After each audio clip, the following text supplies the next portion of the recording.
It is time for our Healthy Living segment with personal trainer and co-owner Stephanie Perry from the Move Center in Fort Myers. That's right. This morning, she's getting us more on burpees and why they're beneficial for our bodies. So we're going to turn here. And Stephanie, I see that you have a special guest with us this morning, right? Good morning, guys. I do. My mom kindly told me she would come in and do these demonstrations with us today, so we're super excited to have her here to demonstrate the exercise that needs no introduction. So we're talking about burpees this morning. I know that this is something that you can do while you're at home, and people are waking up with us here on Saturday morning. So do you have a few moves that people can do maybe throughout the day to really help, kind of their bodies kind of wake up? Sure. So every week we talk a little bit about different exercises that we can do at home if we're not going to the gym. Well, the burpee is the best full body weight exercise that you can do. Of course, this is if you don't have any injuries and things like that. So you do not need any equipment for this exercise, and it works everything: arms, back, chest, core, glutes, legs, you name it, it works it.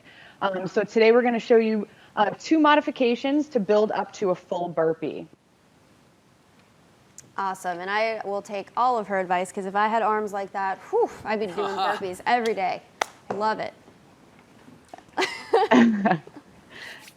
All right, so the first modification we're going to show you is with a chair. Now this is so you don't have to put your hands all the way on the floor. What she's going to do is she's going to put her hands on the chair. She's going to jump her feet back.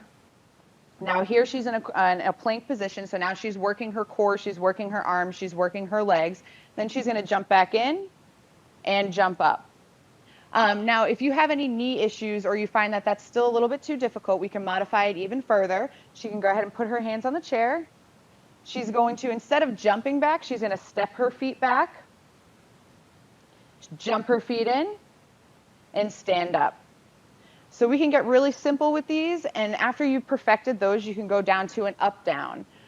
So what she's going to do is she's going to squat down, put her hands on the floor, jump her feet back into a plank position, jump her feet in, and stand up. So those are 2 or 3 really good modifications to help you build up into a real burpee. So now we're going to show you the real thing. Now a burpee consists of a squat, a plank, a push-up, and a lot of jumping. So here we go, Mom. Take it away. Hands on the ground, jump back, lower yourself down, press up, jump in, and jump up. Now, really, another good tip for you when you're, yes, Mom. Another good tip for you while you're doing a burpee is the wider you have your feet, the easier, I don't want to say easier, but the more efficient your burpee will be because you're closer to the ground. So the closer your feet are together, you have a lot more reach to the ground. The further they are apart, the closer you are. So yeah, it's one of the best exercises, burns a ton of calories, really, really great to just incorporate into a strength training workout too, just to get that cardio aspect in. And I'm glad that you mentioned the cardio aspect because I know I see it all the time. I get my workouts from Pinterest, but it's not the wrong way. It's not the wrong way, but yeah, I always get them from there. But I've always seen them incorporated. There's nothing wrong with that. I get a lot of exercises off of that. Yeah, I love Pinterest. But so I've seen it incorporated a lot into the cardio workouts. Is it better to do very fast paced, or do you really want to just make your motions correct and do them correctly, or do you want to get that cardio up? Well, I mean, of course you want to get that heart rate up, but you want to perfect the movement first, just so you don't hurt yourself. I mean, there's a lot of movements in a burpee itself that you could, kind of tweak something if you're trying to rush through them too fast. So I would say get comfortable with the burpee first and then worry about picking up your pace, because even if you do a burpee slow, it's going to get your heart rate up. So I wouldn't worry too much about that. So just, get the form down and then worry about your speed. Something I find so interesting with all these segments here, Stephanie, is that these are just everyday objects and things and items in your house that you can use. We've talked about using water jugs and sandbags and different things that you find around the house. So is this something, burpees, like we had talked about in the past with some of these exercises, that people should do throughout the day as opposed to just doing once and then going about your day?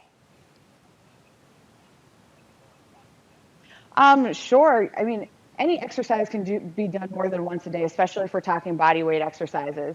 So if it's hard for you, say you want to do, I did a workout one day where it was just, as many burpees I could do on the minute for, 30 seconds.